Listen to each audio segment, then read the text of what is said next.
Ladies and gentlemen, welcome back to Beyond the Hustle for a special NYC edition. We're here in the heart of the Upper West Side. I'm with a very young, powerful curator, creator, and overall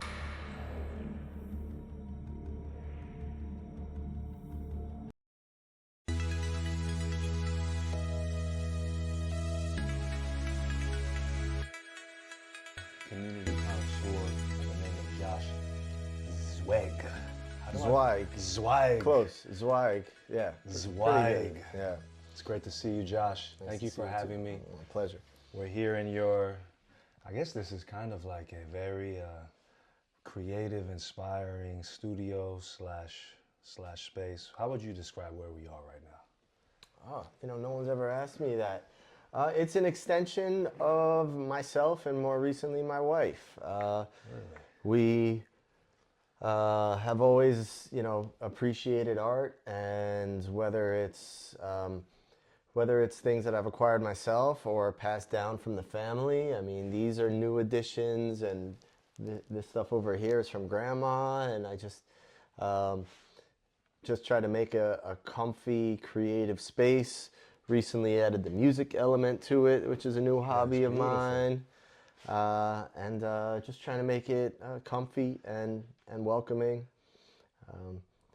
We do like hosting people here. We do Shabbat dinners. We'll double this table, I can imagine. make a large 15-person Shabbat dinner where everyone hangs imagine. out afterwards, and just we just want people to feel welcome. And Well, for sure. I mean, you've already welcomed me with some very flavorful coffee that you said your significant other provided, right, from El Salvador. Mm-hmm. Your wife, your newly.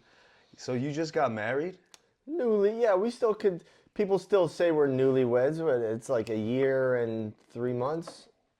We're a year and 3 months. So congratulations, yeah, man. Thank you. Lakayam Barak Hashem to that. Thanks, Ralph. I'm sad I missed. I'm sure the wedding must have been wild. The wedding, once again, so an extension of me in this home.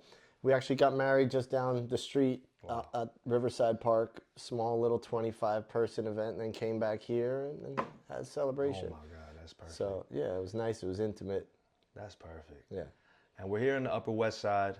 So as you know, usually on this show, I record this at my studio in Taipei, Taiwan, and usually the guests come to me. I look forward to one day doing that as well. Yes, I would love to have you in Taipei, Taiwan soon enough.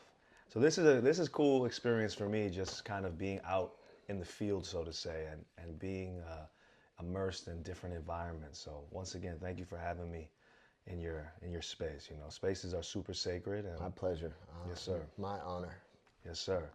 So I'll dive right into it. As you know, we spoke a little bit about the podcast, but I'm hoping to explore what potentially can be the driving forces of your creativity and your passion. And when we met about a year ago, I was very impressed by the work you were doing and just your natural ability to bring all these wonderful creatives, artists, musicians. Of course, we're in New York, so there were executives and whatnot. And for people who don't know who you are, let's dive into you as a New Yorker first and foremost. What makes you identify with New York? Oh, in a simple sense, I've been here my whole life. I grew up not far from where we are right now. I don't like to claim ownership of New York. I sort of bristle a little bit when people talk about like, oh, he's a real New Yorker, they're a real New Yorker, oh, you're not a real New Yorker. I just don't see New York that way, and maybe I don't even see kind of life that way. Everyone is part of it. In a sense, if you're here, then you're a part of it, whether it's temporary, there's something about New York that's called you. So whether you're here for 10 years, a lifetime, or a few days, there's something about New York that's called you, so it's a part of you and you're a part of it. Um, so I'll just go back to the simple sense that I've managed to spend my whole life here. I always thought I would leave, but just it's I'm not complaining. It's a good place to stay. 100%. Yeah, there's so much to offer, and I enjoy my life here. So I'm happy to stay and keep riding that train. 100%. Yeah, I mean, I grew up, I would say I grew up here too. yeah. I lived here 17 years, and now that I live in Asia, I always joke about you can take us out of New York, but you can never take the New York out of us. And I do feel like there's a special energy here in New York City that is just, it's like the mothership. It's the Mecca. About this city, and I will also say there's you can get a vibe from people. There's an energy, a speed, a wavelength to New Yorkers, probably to everyone. You know, if you Right. live in, you live in Chicago or you live in Des Moines, you could probably tell, like, oh, we act a little bit different than the city, Right. a few hundred miles away. It's sort of like, I guess, like an accent, right? Like a foreigner couldn't tell my accent different from a Brooklyn accent or a New Jersey accent or something like that. But, if you're ingrained in it and you're able to really latch onto it and recognize those differences. So it's probably the same thing with, but I do see a difference in New Yorkers and when I'm out and about in the world or out and about Right. in the States, and there's definitely a difference in the speed and in the way one holds himself. And I would imagine, especially the inspiration and the type of creations that you encounter out here in the city. Well, it's just so varied, right? That's part of it. Is growing up as a kid in Manhattan, I was just exposed to every kind of person, every kind of culture, I mean, where I grew up, there was a cross-dresser that lived in my neighborhood and would take the bus, and I was just like, oh, that's just that dude. He's just deciding to. And then I went to a Jewish high school in New Jersey, and we saw one, or like one came up in conversation, and they all were like giggling, or thought that this was like the most crazy thing that they have ever heard of, because they come from small little suburb, Right. where everyone looks the same and dresses the same. And I was just like, yeah, like, so what? It's Yeah. just another person doing their own weird thing. So I definitely credit being in the heart of the city for that exposure. Right. I mean, just being out here, walking through the city, like, I feel like you see every single face Yeah. that has ever existed. Like Every single face, the every form. language, the expression. I think more so the expression. No, 100%. Yeah. So, of course, what really, I said it before, but what really impressed me too when I first met you was, again, just like this very calm, collected cool that I felt like only true New Yorkers, you know, express. And that's something that I think as I travel, you encounter all kinds of individuals, and they don't necessarily have that swag. And I think that comes from just years of seeing everything and not being phased by much. But I'm curious, what wakes you up being here in the city, being a curator, being a cultural artistic purveyor? What wakes you up? What gets you hyped? What gets me hyped? Um, right now, I go through stages. I'm sort of been lucky and blessed enough that uh, I've been able to get, I've been able to go through this life and live a quite comfortable life doing a lot of different things. And my interests and my focus change all the time. Right now, I could tell you, as you know, I'm getting ready to put on another gallery. Right. And Shout out the Bus Gallery. Yeah, we're Shout out the Bus Gallery. that's where Ivan and I first met. He came to a gallery that I put on last year, and they're not put on all the time, so they're temporary galleries. I'm getting ready to put the next one on, and the work is piling up, and all the mental fullness. Acrobats. Yeah. The mental acrobatics. So I'm really enjoying being on that tip, on that. Whereas I just came off of knee surgery where I was trying to do nothing, and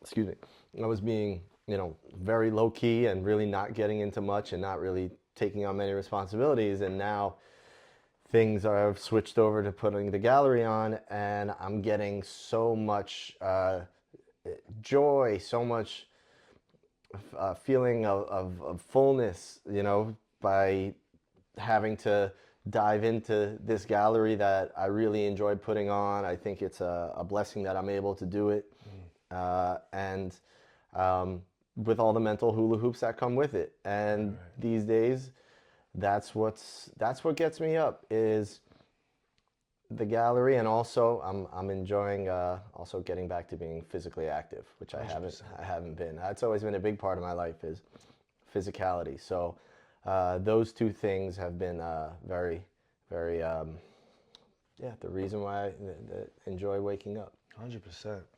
And I was gonna, What about you, Ivan? What's exciting you? What's waking you up these days? Actually, very similar to what you're saying is a big reason why I think me and you connected, is because when I first met you in New York last year, it was like looking at a brother from another. Like, much of what you do here is what I learned to do in Taiwan within these last 4 years.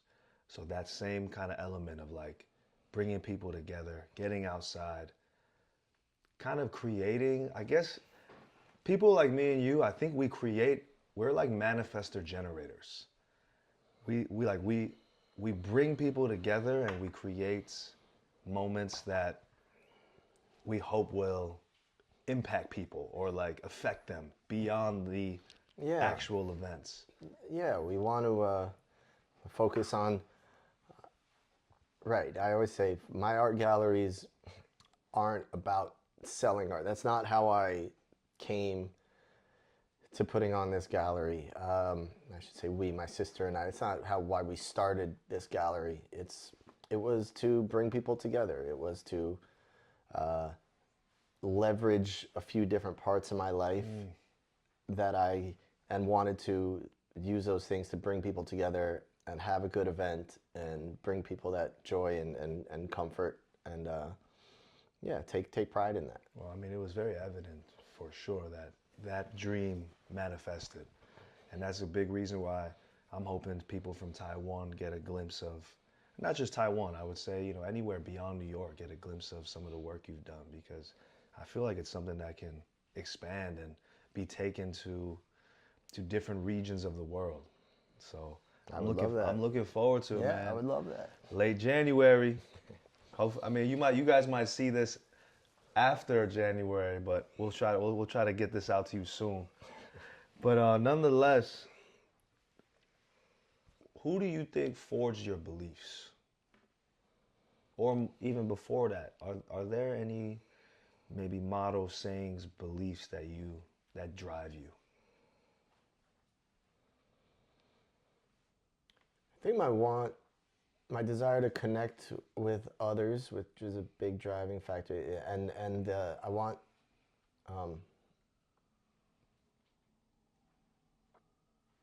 I want just pleasantness around me. I think I just get a lot of that from my mom. She was the dominant parent in my life growing up, and she I don't know, shaped a lot of how I interact with people and what I want from people. That's beautiful. Shout out all the moms too. Same for me as well.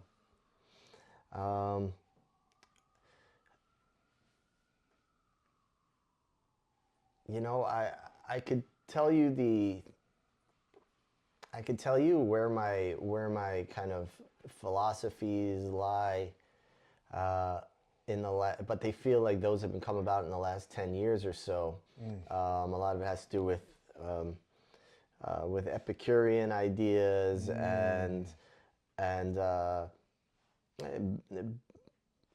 lot of Buddhist thinking, things like that. But I like I've I guess I've crystallized those in the last few years. I figured out that there are these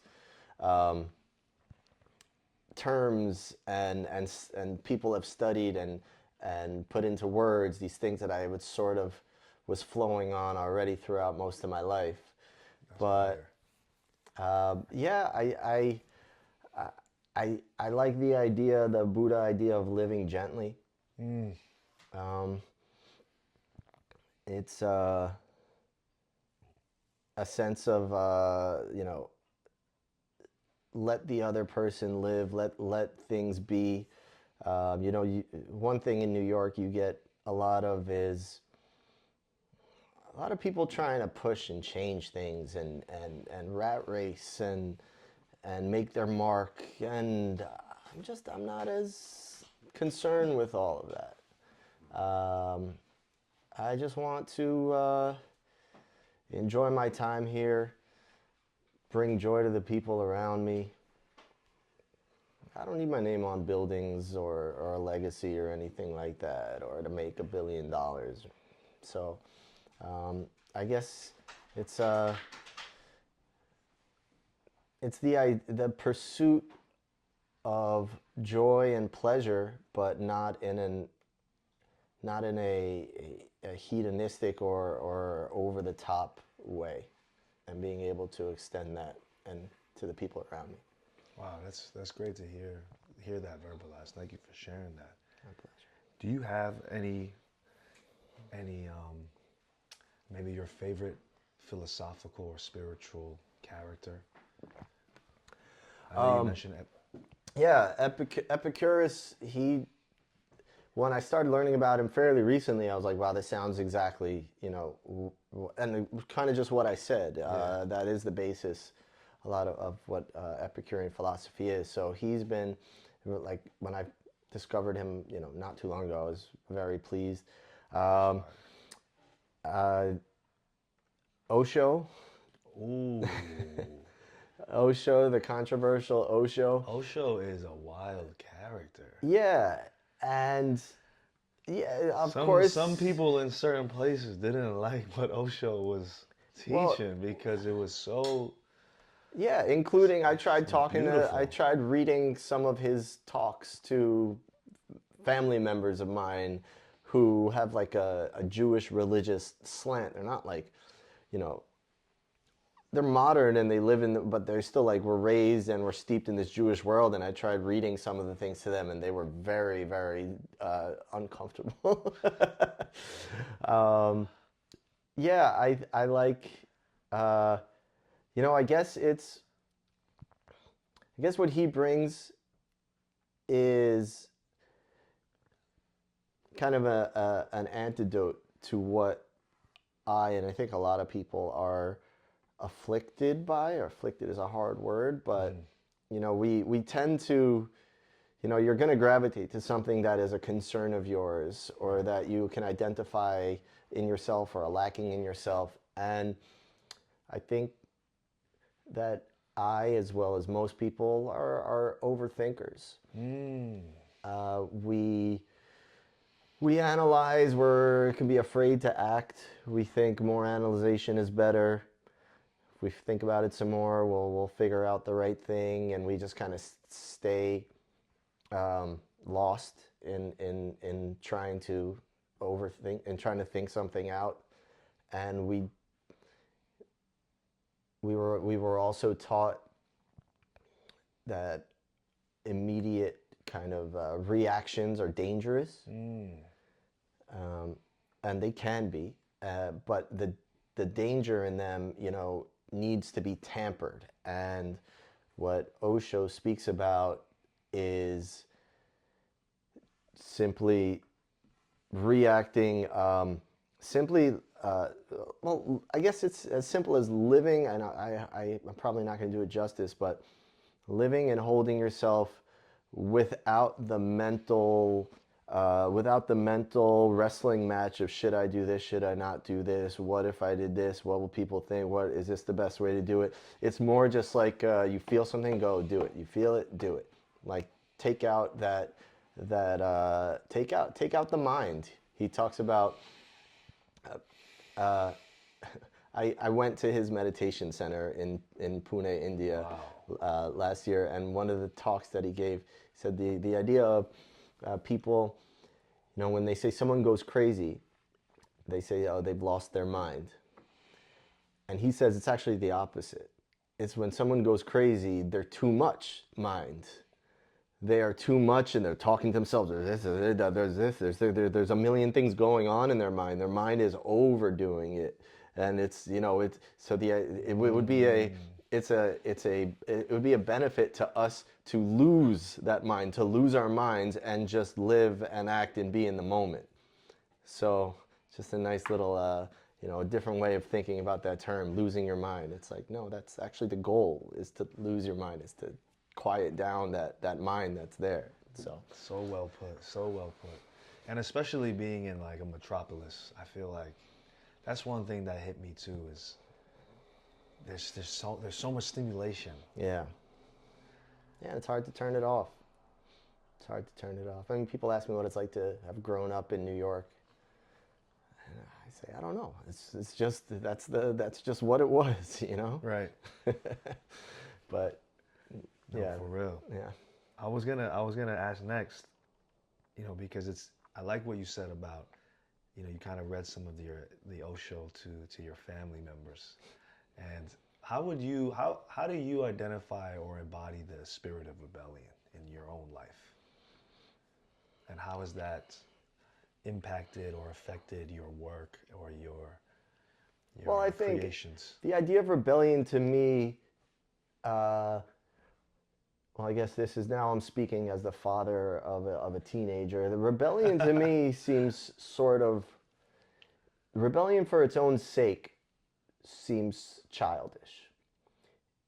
Rebellion for the sake of this is who I am and I'm going to be this way even though the people around me or the society has, told me I should be different, that's valiant. Right. But I've seen my child rebel, just not because she had any strong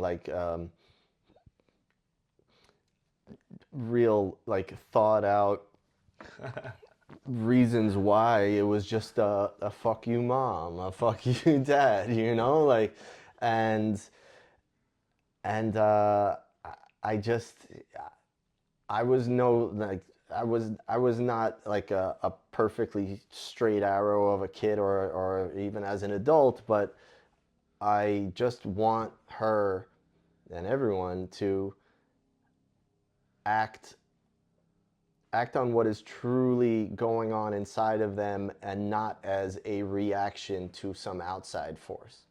Wow. That's fascinating. Like being super aware, mindful of and intentional. Yeah. About not a fuck you mom, a fuck you dad, but this is what I want to do. This is what brings me joy. This is what brings me peace. And it's like, is there an alignment or a disalignment? And it's like, if this brings me peace and dad or mom is, Yeah. is not allowing it, then it's like, maybe there's room to discuss. Sure. I feel like there's always room to discuss. And as a parent or a good friend, then there should always be room to discuss. Nothing is off limits. I do get a sense that you have an ability or a way of acceptance. And I have a question here where I'm wondering, how do you practice detachment in your approach to business and life, and how has that contributed to your success? I haven't thought much about that word detachment, because that, once again, that almost seems like an outside effort, like a detachment.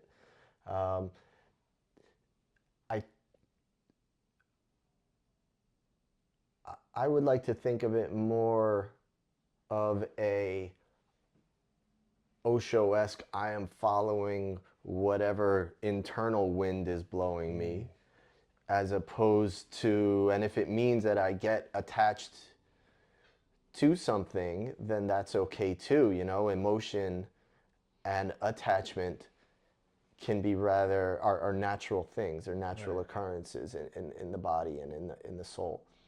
And if I find myself attached to something, then that's okay. If I don't find myself wanting to be connected or attached, or a little, you know, I want some distance, then then that's okay too, and therefore it comes rather easily. So I'm not trying to, you know. Well, now I'm thinking. So what if it was, you know, when I was younger, teenage 20s, like if there was a girl I really liked, and like a crush at school or something like that, and it didn't go well. Like, I'm trying to think. What did I do exercises, and like did I detach? Did I like, oh, like I would not have been able to, would I have not been able to, like, you know, be my regular self or function my regular self if I didn't detach from this idea of the girl? And in some cases, I yeah. see what you mean. I see what you mean. In some cases, yes. But I think, you know, I think that's once again, that's I think it's an aging thing where you just learn to be okay with the attachment or non-attachment, um, as long as it's coming from your true self. No, 100%. In your creative process, do you feel like there's anything that others might consider taboo? Like when you're putting together events, or you're bringing artists together, or you're connecting, you're doing, you know, doing the business of it, but also doing the creative PR aspects. Are there any taboo things that you do that kind of give you Josh as like a signature, or, you know, things that work well just for Josh? The fun part of that I question would be would, like, what's your superpower? Essentially, you feel me? yeah. My superpower, what I do well, we've touched on it a few times, is the uh, well, I don't know if we've touched on it specifically, but I guess we spoke about like the bringing comfort, that vibe that you felt when you came to the gallery. What a lot of people have said at my gallery is it's non-pretentious. How it's, you know, art, it's always pinky up in the air, it's always, you know, kind of like just a pretentious zone. And my goal, like I've said, is to kind of make people feel welcome and comfortable. And I and that's really, I think that's an extension. Yeah, so I am not a pretentious person, or at least I don't think I'm a pretentious Right. I see person. what you mean. I see what you mean. And when I put on an event, I and my sister, we are setting the vibes for that event. And we carry that non-pretentiousness and that desire for ease and comfort. And yeah, we're running around making sure things are getting done, having a good time, but we need to set the mood for the event as a whole. And you know, you can tell, like when I've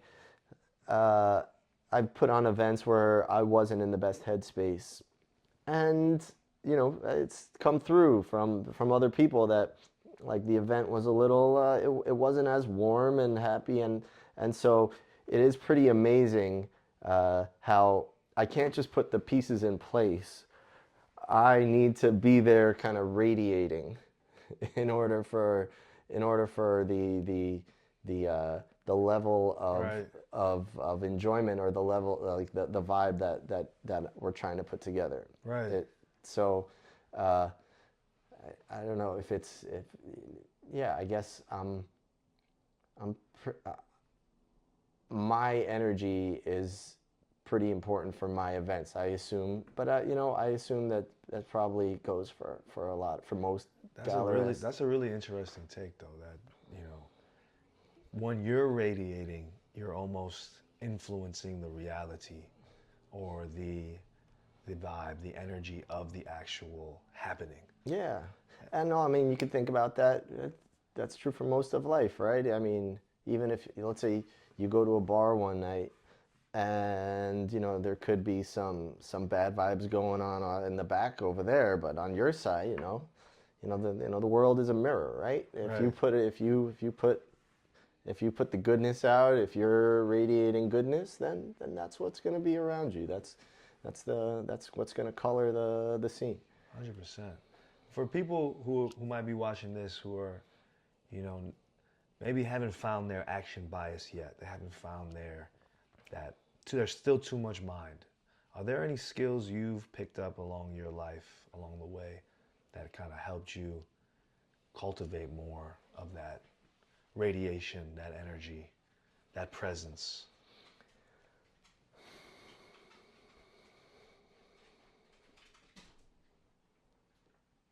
Well, I learned it from a few people. I learned my stepfather was always very social and inviting, and his having a good time. Um, it's a hard thing to I don't yeah I don't have it's a hard thing to teach. It's Right. if I with as with most things, I would say if you can get back to some of the more simple things of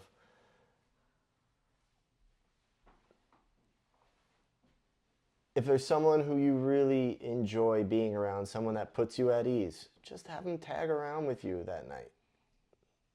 If if it takes a few drinks to loosen you up, have a few drinks. It's uh,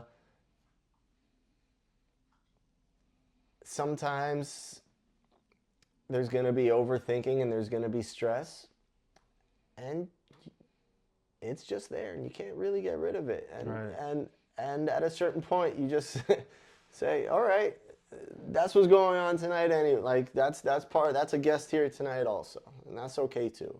Yeah. It's we have stressful, overthinking, down, depressive moments, and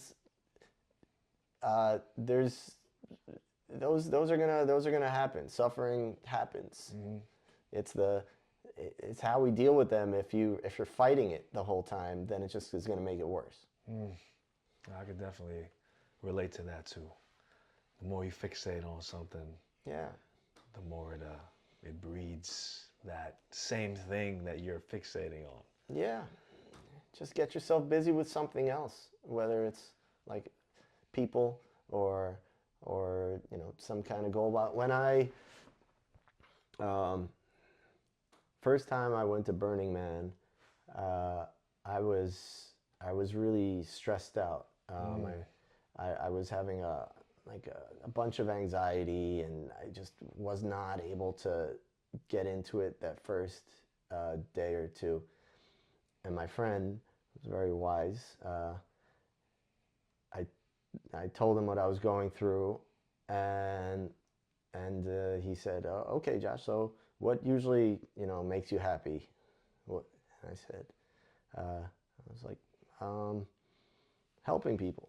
So he's like, "All right, so let's just go out and help people." And so he spent like the whole day just biking around, seeing if anyone was doing anything, just going and asking if we could help. And that was that changed. So it was like, this might sound kind of pathetic, but I was like at Burning Man, I was like stressing, like, wow, I'm here in this amazing party. Everyone's having such a great time, but I'm not. What's wrong with me? I should be having a better time. Well, I'm gonna waste this opportunity. I'm gonna this. I'm gonna that. And my friend reminded me of how I could get my hands and my mind busy with something that would that would lead me in a different mindset. That's really profound, though. See who needs help. Yeah. Just immediate. Yeah. You start feeling good. Feeling connected. You start feeling People are like, hey, smiling at you, being grateful for you. Right. By the way, we're gonna go to this. You want to come? Yeah. Next thing you know, you're on main stage, Yeah. behind the DJ booth. Yeah. It's usually how it happens. Speaking of Burning Man and creativity, when I think of Burning Man, I think of creativity, human expression at its fullest. What is your perspective / definition or understanding of creativity and arts? From a curator and of course, being in a family who's been amongst and who's helped artists for so many years.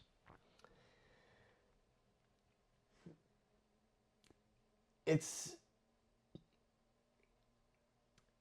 our attempt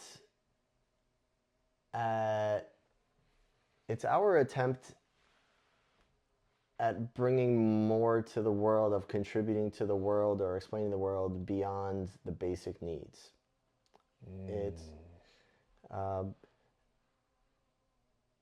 It's once again, I personally, I'm not that creative with my hands. My gallery is the creation, the vibe that I put together.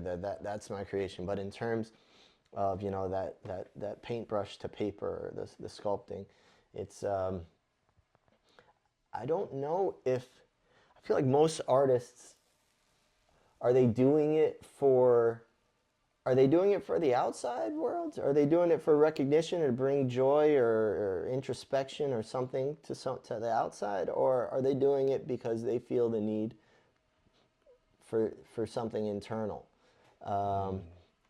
I heard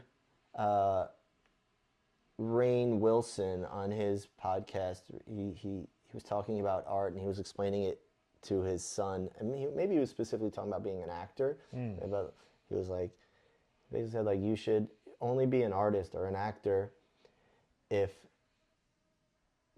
doing everything else, if not doing art will hurt your soul. Right, like that's wild. Like if you don't do this, anything else, you'll die. Yeah. Basically. Right. And it's so I still, the artists that I meet, are they doing it because they have, something profound to say? Or they not even, it doesn't even need to be profound. Do they have something to say? Do they, need to know that they think that this color of red on just one red on a canvas is, something that people need to see? Or are they doing it because it's how they make sense of the world? And then, of course, like you said, if they didn't do that, would they be crushed? Would their soul hurt? Would they die? Right. So, That's very fascinating. It could be a compass for most people, right? What is it, that thing that if you don't do it, you would just not, you would... And I think most people don't have that. I think artists are blessed and cursed. Right. Because they have that. I think most people are, they don't have that. It's a life that they're just one foot in front of the other. There is not this burning desire in them. It's whether it was never there, whether it was just been, beaten down and extinguished from society, from others, from whatever circumstances in their life. But artists who have that burn, it's a blessing and a curse, and I admire them. I often don't get them. I get them, but I don't feel what they're feeling, and I sometimes wonder, where do I have that in aspects of my life? Right. But the creation of art and what art does for people, it's I also hate to sound, sort of sort of Marxist, but it's uh, all the art and leisure, and it's the opiate of the masses, right? It's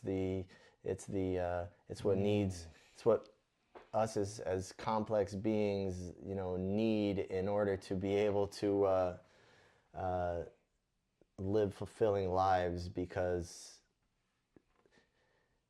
to most people, or just going to the job every day and putting food on the table and going to bed, it's not fulfilling enough. It's not Right. rewarding. So And this is interesting too, because this is like this is definitely a seed for this podcast, and where my initial curiosities arise, which was in this, of course, ever increasingly innovative. The world is getting innovated faster and faster. We of course, it's 2024 right now. AI is at an all-time high of use cases, and one of those stimulating combos, I had was with a big investor in AI who felt like his vision for the future was for AI and robotics to take care of all of humans' basic needs. mm-hmm. And then once that happens, then what are humans left to do? Mm-hmm. Who do we become at that point?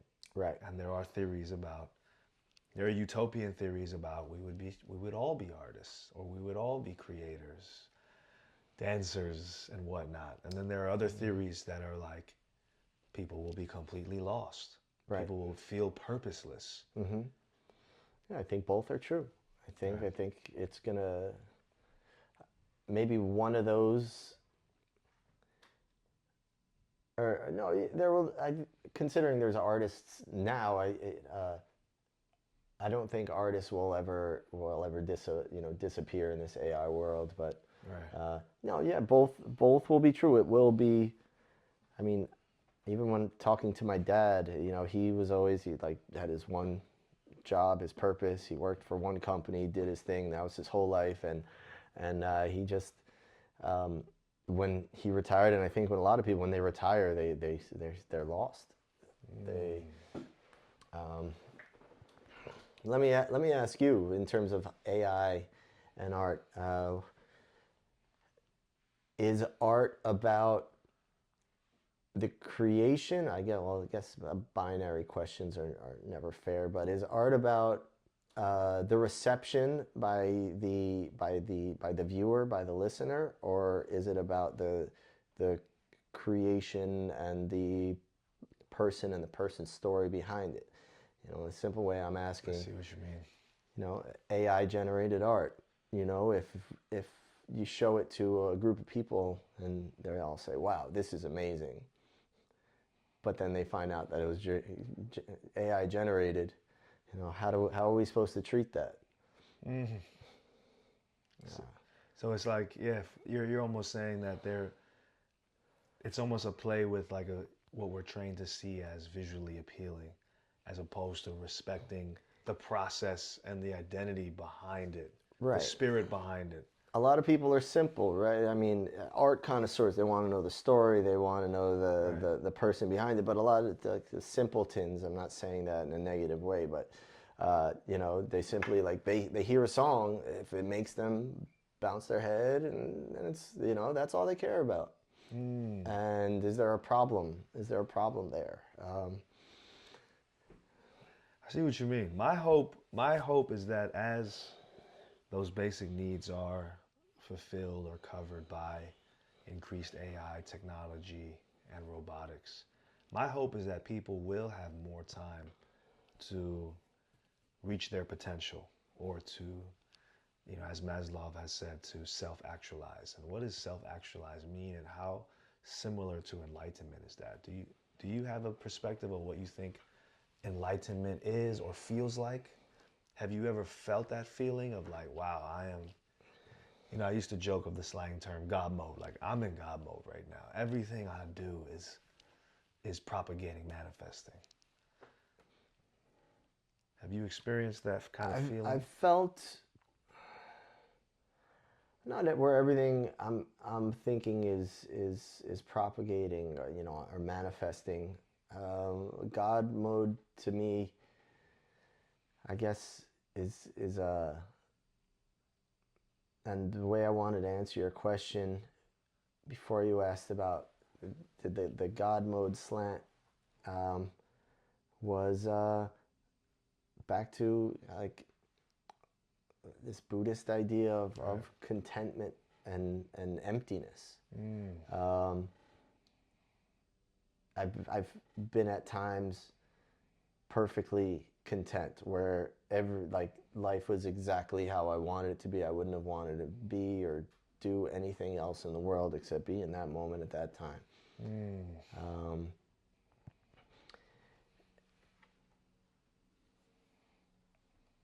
I'm focused more, the idea of nirvana or enlightenment to me is I'm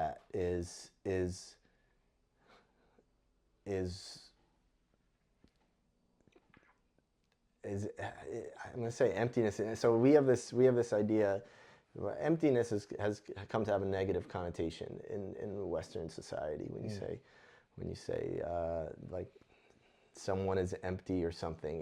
It sort of means lacking, but in the Buddhist context, it means kind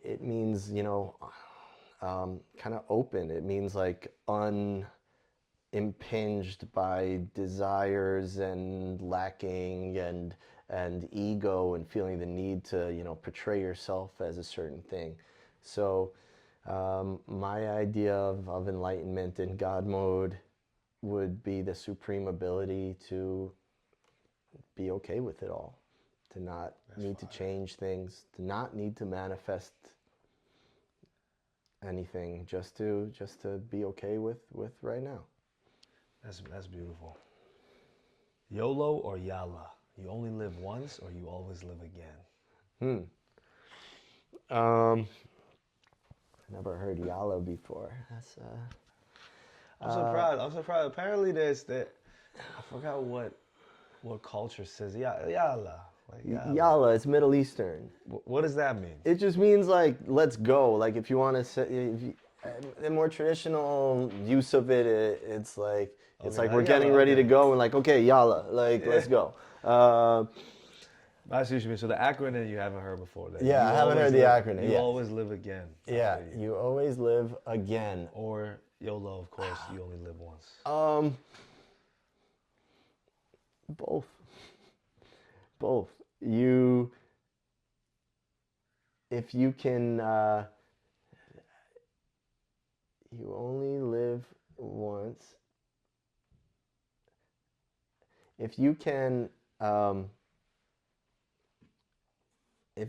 act as if you are part of everything, and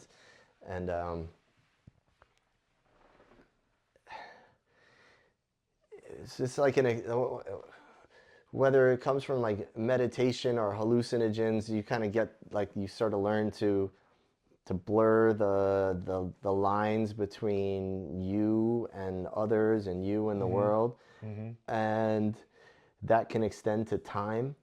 So you sort of learn that your neighbor is you and you are your neighbor, but then that extends to the universe and all of time, and you can start to see how you are eternity, but yet you're living in a human condition, which is this moment right now. So it's both. Yeah, it's both. I don't know if that was a coherent answer. That's amazing. You're very wise, and I can start to understand. Of course, as somebody who is working with artists, you almost have to speak fluent ether. So you have to speak the language of the ether. I guess as we're kind of going into the, this area of the concept of a peak phenomenon where, when you are tapped into this ether and you start to see, certain things start happening that may not be able to easily be explained by science or observation. And there are there have been guests on my show who are very, you know, business, number, scientifically oriented, yet they have experienced some phenomenon that they can't explain. Do you have any experience like that yourself on this journey where you've encountered, like, you know, dare I say, you know, aliens, angels, spiritual influence? Well, my wife is convinced that we have some ghosts here in this house. And every so often we'll hear something. She's like, "Oh, did you hear it? That's the ghost." But I'm actually not on that train. I think there's probably a more natural explanation for all of these things. Do I know there aren't ghosts? Do I know there aren't aliens? No, I have no idea. I mean, there could be, but what most people, including my lovely, amazing wife, when she thinks she's hearing something, I tend to think that there is some normal explanation Right. for those things. I tend not to be a believer in that sense. True. I feel you. Fair. In the sense of like work or business, and of course, you know, working with artists, I also, you know, I love the book The Alchemist, where they talk about omens and, you know, certain signs that you're on the right path. On your journey, do you feel like there have been certain indicators that you were on the right path, or have there been reminders or cues that have kind of reassured you? Friends, supportive people. Um, Doing this gallery with my sister. Um, uh, yeah, you need, or you get validation from external sources and from internal. Sometimes that things feel right. You feel that you're where you should be and doing what you should be internally, but and sometimes you don't, and you get support and validation from external, and both are important. Um, I'm not a I do struggle with certain times of doubt and wondering what I'm doing, and as you get older, you learn that, you know, the most important thing, you talked about, you know, beliefs and ethos before.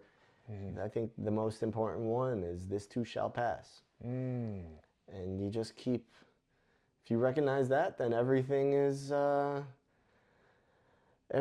manageable. Everything is more in the moment. Even your horrible negative thoughts, you know, you're not going to have them forever, and Right. should you decide to act on them at that time, that's okay too. But you know, you just keep rolling. Oh, for real. On a fun note, when you This hasn't been fun. What? No. on a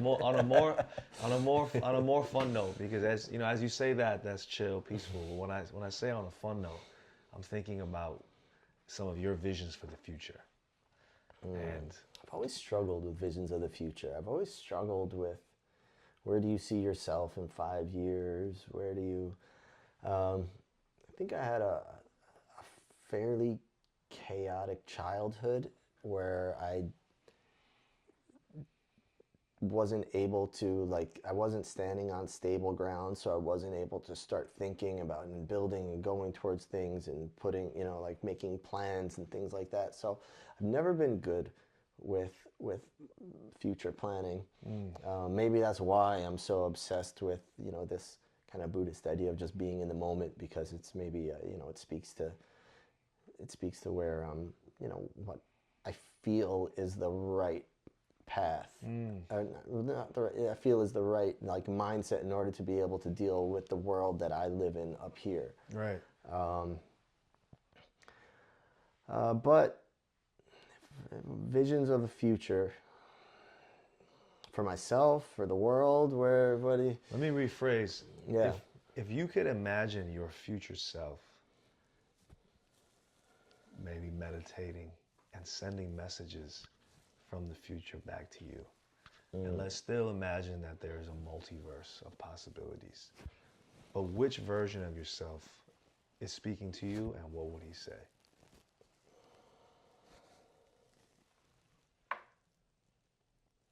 I don't know. I don't think I can answer that question. my answer goes back to the same word jambalaya that you gave me, that I gave you about like YOLO or YALA, in that, you know, in the same way that, you know, I think I am still the person who I was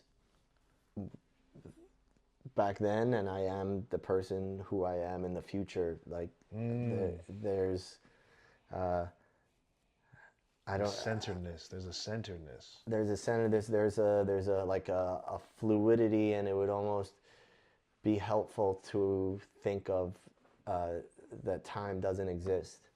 So 100%. yeah. No, for sure. Late January, you're putting together what's gearing up to be something truly inspirational. Before we sign off, is there anything you'd like to tell people who are tuning in, you know, what your intentions for this happening to be like? Yeah, my intentions they've stayed the same since we started it. I want to bring people together. I want to support my friends who are artists. That's how it started. I was making friends from around the country who were talented artists, and I had this access to gallery space I wanted to do for them, while bringing a good time and people around me that I enjoy to me, you know, that, and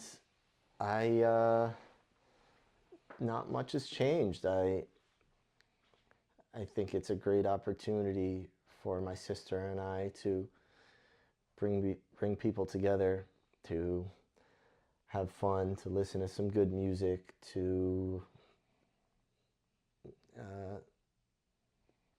enjoy what there is to be enjoyed. 100%. I'm looking forward to it. Yeah. And I can't wait to be a part and to witness and to even contribute to some of these vortexes. Yeah, no, thank you. Just you know, talking with you these, you know, past few weeks it's been helpful. It's been a blessing. Yeah, both ways. Mr. Josh Zweig? Zweig, yeah. Zweig. So as you know, we're gonna tag all the subsequent, the bus gallery, Josh Zweig. Of course, anything he'd like for you guys to check out. But I think it's been a wonderful, wonderful conversation, Josh. Thank you again for your time. If you haven't already, you know, my producer always tells me to tell y'all to smash that subscription button, like, comment, ask questions. You know, we'll see you guys on the other side nonetheless. Thank you so much, everyone. Take care. Peace.